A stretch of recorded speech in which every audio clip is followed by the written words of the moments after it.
छोटे से गांव में झोपड़ी के बाहर बैठी एक बुढ़िया सूखी लकड़ियां चुन रही थी। हाय, ये लकड़ियां भी आजकल कम पड़ती हैं। चलो, जितनी मिले उतनी ठीक। अम्मा, आज साहूकार फिर आ रहा है, भगवान बचाए। क्यों बेटा, इतना डर किस बात का? कर्ज का ब्याज बढ़ा देता है, पैसे नहीं तो अपमान। वो देखो आ गया, उसके साथ 2 आदमी भी हैं। ठीक है, पहले देख लें फिर बात करेंगे।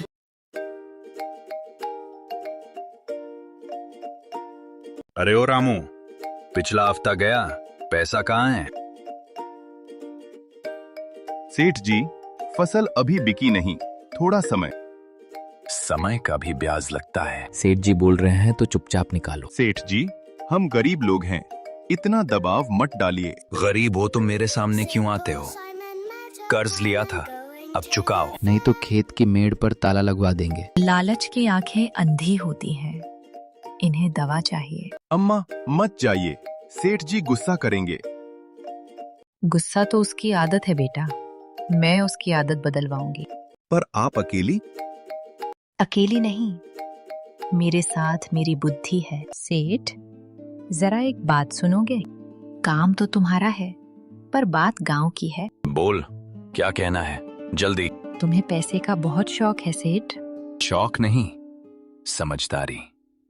पैसा ही ताकत है। ताकत? तो एक सौदा कर लो।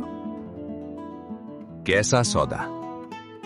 मेरे पास एक पुरानी चांदी की पायल है, असली, पर मैं बेचूंगी नहीं। तो फिर? तुम आज इन किसानों से वसूली बंद कर दो। 1 हफ्ते बाद मैं तुम्हें पायल दे दूंगी। हफ्ते बाद? तू भाग जाएगी? भागने वाली मैं नहीं सेठ, भरोसा चाहिए तो शर्त लिख लो। ठीक है, शर्त लिखता हूँ। अगर तू पायल नहीं लाई तो तेरी झोपड़ी मेरी।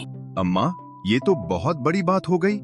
सेठ, शर्त बराबर की होनी चाहिए। बराबर? तेरे पास है क्या? अगर मैं पायल ले आई तो तुम इस साल किसानों से ब्याज आधा करोगे। सेठ जी, ये तो नुकसान है। चुप बुढ़िया, मंजूर। पर एक और बात। कहो। पायल की असलियत मैं अभी नहीं देखूंगा, पर गवाह चाहिए। गवाह पूरा गांव होगा। चौपाल पर बात फैलते ही लोग जुट गए और शर्त सबके सामने तय हो गई। सुन लो सब, 1 हफ्ते बाद पायल आई तो ब्याज आधा। और अगर नहीं आई तो मेरी झोपड़ी सेठ की। अम्मा, आप ये क्यों कर रही? क्योंकि दर का कर्ज सबसे महंगा होता है। पर पायल कहाँ से आएगी? वो तुम मत पूछो, बस साथ खड़े रहो। पायल नहीं है, पर चाल है। सेठ को पायल नहीं, लालच दिखता है, वही उसकी कमजोरी बनेगी। कल सुनार के पास जाऊंगी और एक नकली चमक बनवाऊंगी, पर नकली भी ऐसा कि सच के सामने टिक जाए। बस एक दिन। अरे अम्मा, कैसे आना हुआ?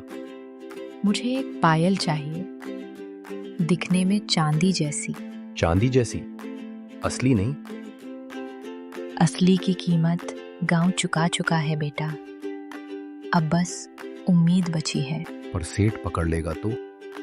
मैं पायल नहीं बेच रही, मैं लालच तोल रही हूँ। ठीक है, मैं एक हल्की पायल बना देता हूँ, ऊपर से चांदी की परत। और उस पर एक निशान डाल देना, छोटा सा तारा। क्यों?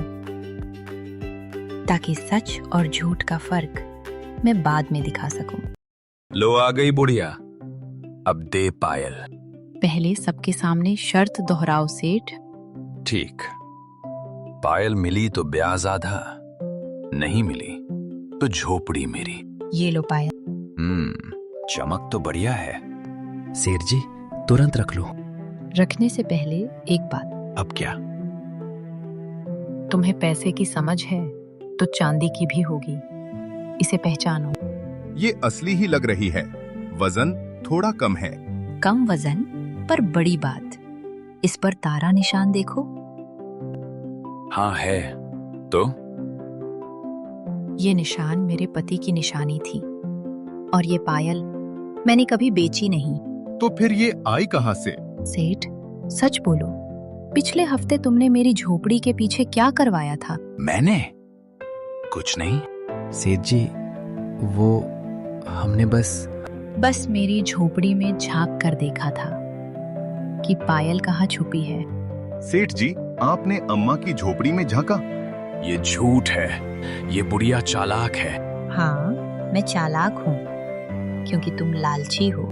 ये पायल मैंने सुनार से बनवाई ताकि तुम्हारा लालच पकड़ा जाए। अम्मा ने ही कहा था, तारे का निशान डालो।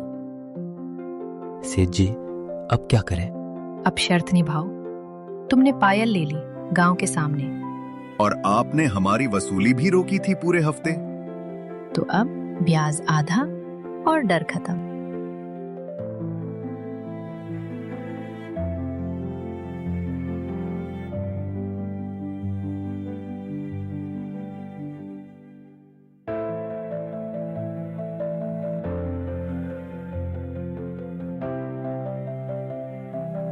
ठीक है, इस साल ब्याज आधा। सेठ जी, वादा याद रहेगा। और एक बात सेठ, क्या? आज से किसी के घर की इज्जत पर हाथ नहीं पड़ेगा। समझ गया। अम्मा, आपने हमें बचा लिया। मैंने नहीं बेटा, तुम्हारी एकता ने बचाया। अब सिर उठाकर जीना। शाम तक गांव का डर हल्का हो गया और लोगों के चेहरों पर पहली बार खुली राहत दिखी।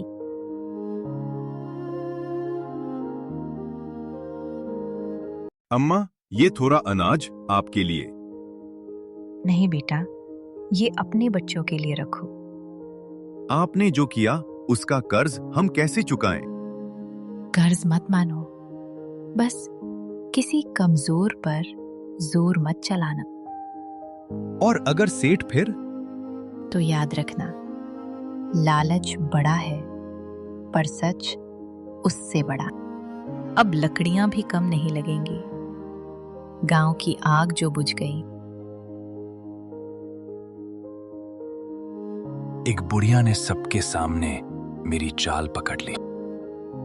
अब डर से नहीं, हिसाब से चलना पड़ेगा। चलो, आज नींद सच्ची आएगी।